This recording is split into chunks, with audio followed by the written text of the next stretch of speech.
Hello दोस्तों, आज मैं my girlfriend is an alien के एपिसोड 8 और 9 एक्सप्लेन करूंगी। और अगर अभी तक आपने मेरे पिछले एपिसोड्स नहीं देखे हैं तो उसका लिंक आपको मेरे डिस्क्रिप्शन में मिल जाएगा। तो स्टार्ट करते हैं एपिसोड 8। शाओशी फैंगलेंग की कंपनी में वर्क करना स्टार्ट कर देती है। मिस्टर हान उसे उसकी जगह बताते हैं। अपने चारों ओर बहुत सारे मैन को देखकर वो उनके हार्मोन्स की तरफ अट्रैक्ट होने लगती है, तो वो अपनी नोस्ट्रिल्स को टिश्यू से बंद कर लेती है। फैंगलेंग शाओशी को अपने ऑफिस में बुलाता है। जब वो उसे ऐसे देखता है तो पूछता है कि तुमने ऐसा क्यों किया। वो कहती है मुझे कोल्ड हो गया है। तो वो उसे हॉस्पिटल ले जाने की कहता है, पर वो मना कर देती है। शाओशी फैंगलेंग से कहती है कि वो उसे रिसर्च डिपार्टमेंट के वर्क दिया करे, क्योंकि उसे बचपन से ही साइंस बहुत पसंद है। फैंगलेंग कहता है ठीक है, मैं इसके बारे में सोचूंगा। देन फैंगलेंग शाओशी से कहता है कि आज तुम्हारा वर्क पर फर्स्ट डे है, इसलिए मैं तुम्हें लंच पर ले जाना चाहता हूँ। फूड का नेम सुनके शाओशी बहुत जल्दी ही हाँ कह देती है। फैंगलेंग शाओशी को रेस्टोरेंट लेकर जाता है। शाओशी उसे कहती है कि अगर कोई हमें देख लेगा तो। फैंगलेंग कहता है तुम टेंशन नहीं लो, यहाँ मैं अपने एम्प्लॉय को ट्रीट पर लाया हूँ, गर्लफ्रेंड को नहीं।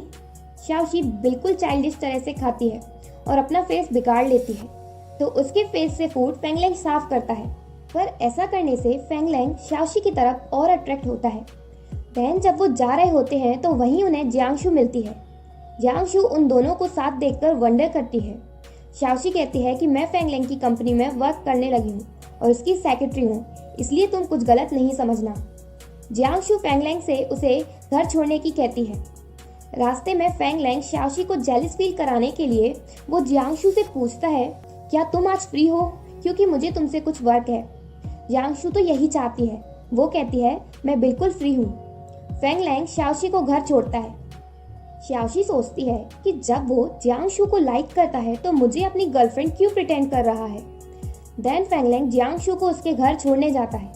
वहाँ वो उससे कहता है कि मैं तुम्हारे साथ अपनी डेट कैंसिल करना चाहता हूँ, क्योंकि मेरे मन में तुम्हारे लिए कोई फीलिंग्स नहीं है और ना ही कभी होंगी, इसलिए तुम मुझ पर अपना टाइम वेस्ट नहीं करो। ये कहकर फैंगलेंग वहां से चला जाता है। फैंगलेंग शाओशी को कॉल करता है तो उसे पता चलता है कि शाओशी अपना फोन उसकी कार में ही छोड़ गई। फैंगलेंग शाओशी के घर जाता है, उसे उसका फोन देने और साथ में उसके लिए कोल्ड की मेडिसिन भी लेकर जाता है। शाओशी फैंगलेंग से पूछती है कि तुम मेरी इतनी केयर क्यों कर रहे हो, हमारी रिलेशनशिप तो फेक है ना। फैंगलेंग कहता है मैं नहीं चाहता कि तुम्हारी इलनेस की वजह से तुम नेक्स्ट डे वर्क पर ना आओ। शाओशी इमोशनल वे में कहती है तुम मुझे नाइसली ट्रीट नहीं किया करो, नहीं तो मुझे इसकी आदत पड़ जाएगी। फैंगलेंग कहता है कि तुम मेरे अलावा किसी और मैन के लिए अपना डोर नहीं खोलना, और फिर वो चला जाता है। शाओशी सोचती है कि मैंने तो सिक होने का झूठ बोला था, तो वो मेरी इतनी केयर क्यों कर रहा है। शाओबू शाओशी को याद दिलाता है कि तुमने ह्यूमन मेडिसिन ले ली, तो शाओशी उसे निकालने की कोशिश करती है। नेक्स्ट डे कंपनी में फैंगलेंग शाओशी को रिसर्च डिपार्टमेंट में पेपर्स देने जाने की कहता है। शाओशी वो पेपर्स चेक करती है, पर उसे उसमें उसके डिवाइस से रिलेटेड कुछ नहीं मिलता। शाओबू उसे याद दिलाता है कि ह्यूमन लैंग्वेज अलग है, तो शाओशी फिर से देखती है और वो समझ जाती है कि उसके डिवाइस को सेफिया कहते हैं। शाओशी डिपार्टमेंट में पहुंचती है और वो वहाँ एलन से मिलती है। एलन साइंस डिपार्टमेंट हेड है। शाओशी एलन से कहती है कि वो उसे सैफायर के बारे में बताए, क्योंकि फैंगलेंग ने कहा है। फैंगलेंग रिसर्च डिपार्टमेंट में शाओशी को लेने जाता है। शाओशी को वहाँ उसका डिवाइस मिल जाता है और वो उसे लेने के लिए सीसीटीवी कैमरा को अपनी पावर से खराब करने की कोशिश करती है, पर वहाँ मैग्नेटिक फील्ड की वजह से उसकी पावर्स वर्क नहीं करती, तो वो वहाँ से वो सैफायर उठा लेती है। और जब फैंगलेंग वहाँ आता है तो उसके साथ चली जाती है। फैंगलेंग शाओशी को फैंगली की आर्ट एग्जीबिशन में ले जाता है। शाओशी घर जाना चाहती है डिवाइस को लेकर, पर फैंगलेंग उसे जाने नहीं देता। वहां उन्हें जियांगशु मिलती है। शाओशी वॉशरूम का बहाना बनाकर उनके बीच से चली जाती है। जियांगशु कहती है भले ही हम रिलेशनशिप में ना हो, पर हम फ्रेंड्स तो बन सकते हैं। फैंगलेंग कहता है श्योर। अंदर शाओशी को फैंगली मिलता है। वो शाओशी से एग्जीबिशन के बारे में पूछता है। तभी वहाँ एलन आता है और फैंगलेंग को बताता है कि सैफायर चोरी हो गया और वहाँ सिर्फ शाओशी ही आई थी। शाओशी वहाँ से भागना चाहती है, पर फैंगलेंग उसे पकड़ लेता है और पूछता है क्या तुमने उसे चुराया है। एलन शाओशी का बैग चेक करना चाहता है। शाओशी फेंगलेंग के पास जाती है और उसकी पॉकेट में सैफायर डाल देती है। फिर वो खुद ही अपना बैग चेक करा देती है, सारा सामान वही डाल देती है और वहां से भागकर एक रूम में चली जाती है। अब शाओशी अपना डिवाइस वापस चाहती है, तभी वहां फेंगलेंग आता है। वो शाओशी से सॉरी कहता है क्योंकि उसे उस पर शक नहीं करना चाहिए था। देन वो शाओशी को वापस एग्जीबिशन में ले जाने लगता है। शाओशी उसे हक करती है अपना डिवाइस लेने के लिए, पर ऐसा करना उसके कोई काम नहीं आता। तो वो कहती है कि यहाँ बहुत गर्मी है, तुम अपना कोट उतार दो। शाओशी खुद ही उसका कोट उतारने लगती है। फेंगलेंग शाओशी को वॉल की तरफ पुश करता है और किस करने की कोशिश करता है, पर करता नहीं है और शाओशी से कहता है कि मेरी बॉटम लाइन टच नहीं करो। शाओशी छींकना स्टार्ट कर देती है, तो वो उसे अपना कोट उतार कर देता है जिससे उसे कोल्ड ना हो जाए और उस रूम से चला जाता है।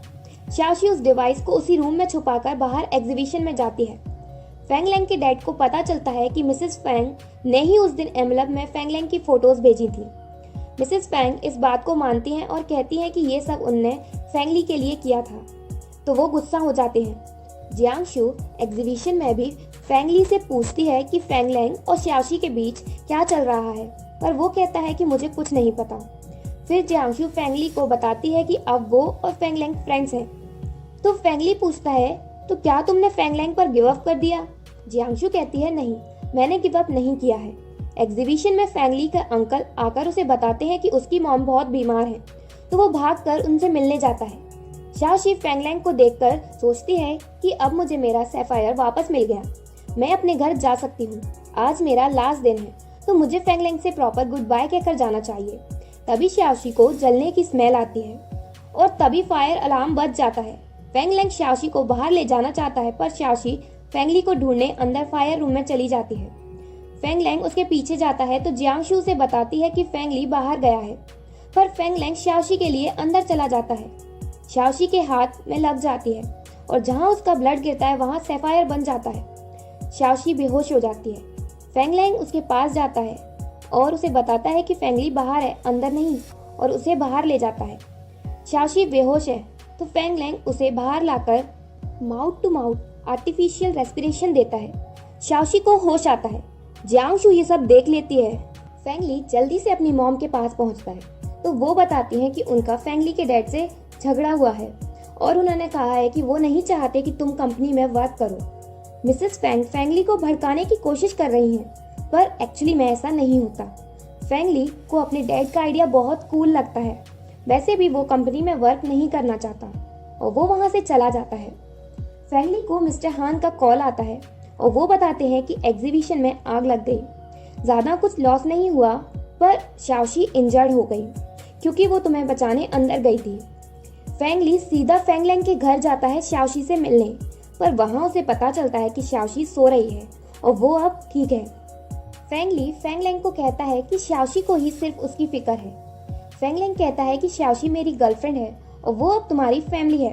फेंगली कहता है, भले ही वो मेरी फैमिली है, पर मैं उसे अलाउ नहीं करता कि वो मेरे लिए मर जाए। फेंगलेंग कहता है, शाओशी तुम्हें सिर्फ अपना फ्रेंड मानती है। फेंगली कहता है, मैं बहुत लकी हूँ जो मुझे शाओशी जैसी फ्रेंड मिली।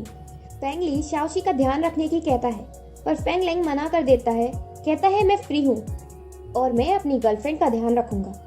नेक्स्ट मॉर्निंग जब शाओशी जागती है तो वो मिस्टेक से फेंगलेंग को फेंगली समझती है। फेंगलेंग कहता है, क्या मैंने तुम्हें डिसअपॉइंट किया?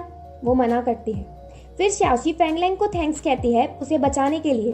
फेंगलेंग कहता है, कोई मिसअंडरस्टैंडिंग नहीं पालना, मैंने सिर्फ तुम्हें इसलिए बचाया क्योंकि मैं किसी को अपने सामने मरने नहीं दे सकता। शाओशी कहती है, तो तुम मुझे अपने घर क्यों लेकर आए? फेंगलेंग कहता है, तुम मेरी एम्प्लॉय हो और मैं तुम्हारा बॉस, ये मेरी ड्यूटी थी, और वो उसे रेस्ट करने को कहता है। शाओशी फेंगली के बारे में पूछती है। फेंगलेंग शाओशी से पूछता है, क्या तुम फेंगली को सिर्फ अपना फ्रेंड समझती हो? शाओशी कहती है, हाँ बिल्कुल, और साथ में कहती है कि वो प्रिंस जितना हैंडसम है, मेरी बहुत हेल्प भी करता है। फेंगलेंग जेलस होता है और उसे बीच में रोककर कहता है, मैं ऑफिस जा रहा हूँ, और वहां से चला जाता है। फेंगलेंग के जाने के बाद शाओशी एग्जीबिशन वाली जगह जाती है और अपना सैफायर ढूंढती है, पर वहां उसे कुछ नहीं मिलता। शाओशी के जाने के बाद वहां एलन आता है और उसे शाओशी के खून से बना न्यू सैफायर मिलता है। फेंगलेंग मिस्टर हान से कहता है कि एलन से कहो कि सैफायर चोरी करने वाले की पुलिस में रिपोर्ट नहीं करे। इधर एलन जियांगशु से मिलता है। और यहाँ हमें पता चलता है कि एलन वही आदमी है जो जियांगशु को फेंग लैंग की मेमोरी बैंक की इंफॉर्मेशन देता था। एलन जियांगशु से कहता है कि वो सैफायर शाओशी ने ही चुराया है। एलन जियांगशु से कहता है कि अगर तुम आर्ट एग्जीबिशन के मैनेजर से बात कर लोगी तो वो हमें आग लगने से पहले की फुटेज दे देगा, जिससे शाओशी थीप है ये प्रूव हो जाएगा। जियांगशु उसका वर्क करवा देती है। जब फेंग लैंग घर आता है तो वो शाओशी को अपसेट देखता है। वो पूछता है क्या हुआ। शाओशी कहती है मुझे लगता है कि अब मैं अपने घर वापस कभी नहीं जा सकती। फेंग लैंग समझता है कि उसे मिस चाय के रेस्टोरेंट जाना है, तो फेंग लैंग कहता है मैं तुम्हें अभी वहाँ छोड़ देता हूँ। शाओशी कहती है नहीं, मुझे कहीं नहीं जाना, मुझे तुम्हारे इस बड़े घर में ही रहना है। फेंग लैंग उसे रहने देता है। फेंग लैंग वापस ऑफिस नहीं जाता। शाओशी उसके पास आती है और कहती है मुझे भूख लग रही है, तो फेंग लैंग उसके लिए फूड बनाता है। नाइट के टाइम शाओशी शावर लेकर फेंग लैंग के पास आती है और वो फेंग लैंग की ही शर्ट पहनकर आती है। फेंग लैंग उसकी थाइस देखता है। फेंग लैंग कहता है कि तुम मेरे क्लॉथ नहीं पहनो और चेंज करके आओ, तो शाओशी फेंग लैंग के सामने ही शर्ट उतारने लगती है। फेंग लैंग उसे ऐसा करने से मना करता है और वो अपने रूम में चला जाता है। शाओशी जब फेंग लैंग के रूम में जाती है तो वो उसे बहुत डरा देती है। शाओशी उसे साथ में ड्रिंक के लिए पूछती है। वो दोनों बाहर बैठते हैं। शाओशी फेंग लैंग से कहती है मुझे डर है, अगर मैं अपने घर से ज्यादा दिनों तक दूर रही तो मेरे पेरेंट्स मुझे भूल न जाएं। फेंग लैंग कहता है इस वर्ल्ड में हर कोई किसी न किसी तरह डिफरेंट ही होता है, और वो दोनों बात करते रहते हैं। नेक्स्ट डे शाओशी फेंग लैंग से कहती है कि अब मैं पूरी तरह ठीक हूँ, इसलिए अब मैं वर्क पर जाऊंगी। फेंग लैंग कहता है कि हम सैफायर के चोर को जल्दी ही पकड़ लेंगे। शाओशी डर जाती है और पूछती है कि अगर तुम उस चोर को पकड़ लोगे तो उसके साथ क्या करोगे। फेंग लैंग कहता है अगर वो सैफायर अच्छे से दे देगा तो मैं कुछ नहीं करूंगा, पर अगर वो नहीं देगा तो उस पर्सन को पुलिस को दे दिया जाएगा। शाओशी वहां से भागने का प्लान बनाती है। शाबू उसे याद दिलाता है कि तुम कहाँ जाओगी, फेंग लैंग तुम्हें अर्थ पर कहीं भी पकड़ लेगा, इसलिए तुम फेंग लैंग को सब सच बता दो। इधर मिसेस फेंग अपने हस्बैंड से कहती है कि वो फेंग ली को कंपनी में कोई पोजीशन दे, तो उसके डैड फेंग ली से कहते हैं कि अगर फेंग ली चाहे तो वो पेंटिंग कर सकता है और कंपनी में वर्क करना चाहे तो वो भी कर सकता है। डिसाइड फेंग ली को करना है। फेंग ली कहता है मैं तो पेंटिंग ही करना चाहता हूँ। तो उसकी मॉम उसे रूम में ले जाकर समझाती है कि कंपनी में वर्क करना तुम्हारे लिए सही होगा, पर वो नहीं मानता। तो उसकी मॉम उसे बताती है कि उसकी आर्ट एग्जीबिशन में आग उन्होंने ही लगवाई थी। ये सुनने के बाद फेंग ली अपनी मॉम से बहुत गुस्सा हो जाता है और मन में गिल्टी भी फील करता है क्योंकि उस आग की वजह से शाओशी इंजर्ड हुई। शाओशी घर पर फेंग लैंग का वेट कर रही है जिससे वो उसे सैफायर का सच बता सके। तभी वहाँ फेंग ली आ जाता है। वो शाओशी से सॉरी बोलता है कि उसकी वजह से वो इंजर्ड हुई, पर शाओशी कहती है कोई नहीं, मैं तुम्हारी फ्रेंड हूँ और मुझे तो तुम्हें बचाना ही था। देन जब शाओशी फेंग ली को घर के बाहर तक छोड़ने आती है तो ये सब फेंग लैंग देखता है और वो जेलस भी होता है। फेंग लैंग जब अंदर जाता है तो शाओशी उससे सैफायर के बारे में पूछती है। फेंग लैंग कहता है कि उन्हें उसके बारे में अभी तक कुछ नहीं पता चला। शाओशी कहती है कि तुम्हें लगता है कि वो सैफायर तुम्हारा है, पर क्या पता कि उसका ओनर कोई और हो। फेंग लैंग कहता है क्या तुम चाहती हो कि मैं उसे भूल जाऊं और उसे उसके ओनर को वापस दे दूं? शाओशी हाँ कहती है। तो फेंग लैंग पूछता है क्या तुम फेंग ली को इतना लाइक करती हो? शाओशी कंफ्यूज होती है कि बीच में फेंग ली कहाँ से आ गया। फेंग लैंग कहता है तुम मेरी गर्लफ्रेंड हो, इसलिए फेंग ली से ज्यादा क्लोज नहीं होना और ना ही उसे लाइक करना। ये कहकर फेंग लैंग शाओशी को किस करता है और इसी किस के साथ एपिसोड 9 एंड होता है। अगर आपको मेरी वीडियो अच्छी लगी हो तो प्लीज लाइक माई वीडियो और सब्सक्राइब टू माई चैनल।